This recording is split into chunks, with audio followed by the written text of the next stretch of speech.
அண்மை செய்தியை பார்த்து வருகிறோம்.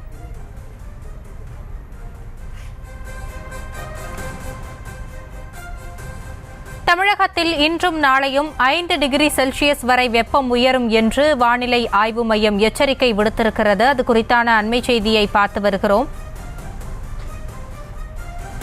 9, 10ஆம் தேதிகளில் வட தமிழக உள் மாவட்டங்களில் ஓரிரு இடங்களில் வெப்ப அலை வீசும் என்றும் தெரிவிக்கப்பட்டிருக்கிறது.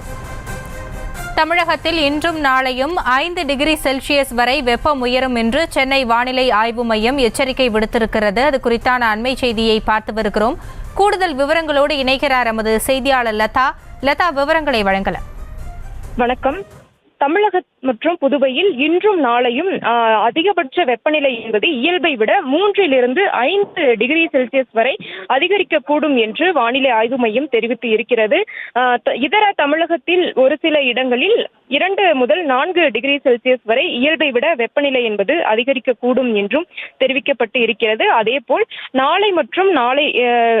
இன்று மற்றும் நாளை என அடுத்த 2 தினங்களில் அதிகபட்ச வெப்பநிலை வட தமிழக உள் மாவட்டங்களில் ஒரு சில இடங்களில் 40 முதல் 41 டிகிரி செல்சியஸ் வரையிலும், உள் மாவட்டங்களின் சமவெளி பகுதிகளின் அநேக இடங்களில் 38 முதல் 40 டிகிரி செல்சியஸ் மற்றும் கடலோர பகுதிகளில் 34 டிகிரி முதல் 37 டிகிரி செல்சியஸ் வரை இருக்கக்கூடும் என்று தெரிவிக்கப்பட்டிருக்கிறது. அதே போல 8 முதல் 10ஆம் தேதி வரை அதிகபட்ச வெப்பநிலை பொதுவாக தமிழகத்தில் 2 டிகிரி முதல் 3 டிகிரி செல்சியஸை ஒட்டி இருக்கும், அதாவது இயல்பை விட அதிகமாக இருக்கும் என்று தெரிவிக்கப்பட்டிருக்கிறது.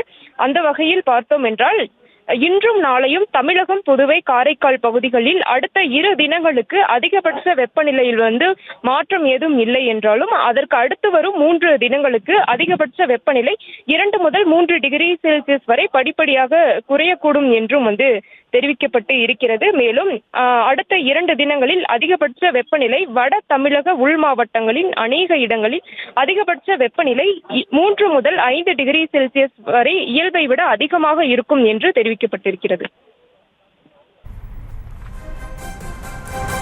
விவரங்களுக்கு நன்றி லதா. செய்திகளை உடனுக்குடனும் துல்லியமாகவும் தெரிந்து கொள்ள சப்ஸ்கிரைப் பண்ணுங்க.